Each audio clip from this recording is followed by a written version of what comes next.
रसूलिहिल करीम अम्मा बाद औज़ु बिल्लाहि मिनश शैतानिर रजीम बिस्मिल्लाहिर रहमानिर रहीम अस्सलातु वस्सलामु अलैका या सय्यद या रसूलल्लाह व अला आलिका व अस्हाबिका व सल्लम अलैका या हबीबल्लाह अस्सलातु वस्सलामु अलैका या सय्यद या रसूलल्लाह व अला आलिका व अस्हाबिका व सल्लम अलैका या खातमन नबिय्यीन।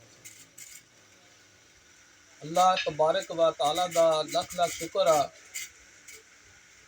कि असां उस नबी दी उम्मत हाँ कि जिन्होंने अल्लाह तबारक व तआला ने रहमतल लिल आलमीन बना के भेजा। नबी करीम सल्लल्लाहु अलैहि वसल्लम की शान अजमत अल्लाह तबारक व तआला ने कुरान पाक दे बिस्मिल्लाह तो लैके वन्नास तक फरमाती और इख्तियारात दे के भेजा। हजरत जैद बिन असलम रज़ी अल्लाह तआला अन्हु इरशाद फरमाते हैं कि जंगे बदर जिस वेले हुई गज़वा बदर होया उस वेले सहाबा कराम ज़वानुल्लाह अलैहिम अजमाइन ने वेख्या कि हजरत जैद बिन असलम रज़ी अल्लाह तआला अन्हु दे कोल तलवार नहीं है, खाली हाथ फेर रहे ने। जिसले फेर रहे ने ते आप सल्लल्लाहु अलैहि वसल्लम ने एक छड़ी अता फरमाई और यूं ही उन्होंने छड़ी अपने हथा च लई आ और छड़ी तलवार बन गई। वो छड़ी तलवार बन गई और ओदा लोहा और ओदा सारा जो तलवार दा मामला हुंदा सारा उस तरह वाजे होया। सहाबा कराम ज़वानुल्लाह अलैहिम अजमाइन ने गज़वा बदर दे विच देखिया। इसे तरह ही हजरत जैद बिन अब्दुल्ला रज़ी अल्लाह तआला अन्हु इरशाद फरमाते हैं कि नबी करीम सल्लल्लाहु अलैहि वसल्लम दे मामलात नू इंसाना ते समझ नहीं सी, जानवर भी समझते सन और ताबे फरमानी करते सन फरमाते हैं कि बाग दे विच एक ऊंट वहशी होया खड़ा सी और किसी भी इंसान नू वेखदा सी उत्ते हमलावर हुंदा सी। जिस वेले हमलावर हुंदा सी ते नबी करीम सल्लल्लाहु अलैहि वसल्लम दी बारगाह दे विच सहाबा कराम रिज़वानुल्लाह अलैहिम अजमाइन ने जाके अर्ज की कि या रसूलल्लाह लजपाल करीम आका सल्लल्लाहु अलैहि वसल्लम बाग दे विच ऊंट हर आदमी दे उत्ते हर इंसान दे उत्ते हमलावर हो रहा, इहदा कोई हल कड्डो।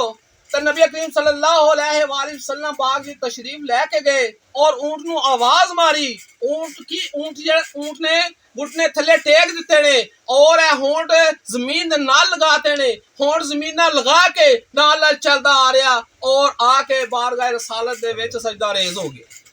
नबी करीम सल्लल्लाहु अलैहि वसल्लम ने नकेल मंगाई और उस ऊंट नू पाती। सहाबा कराम ज़वानुल्लाह अलैहिम अजमाइन फरमाते हैं कि उस ऊंट की ताबे फरमानी तो बद के असी कभी किसी की ताबे फरमानी नहीं वेखी कि वह इंसाना दे नाल भी ताबे फरमानी वाला अमल फरमाया उस ऊंट ने।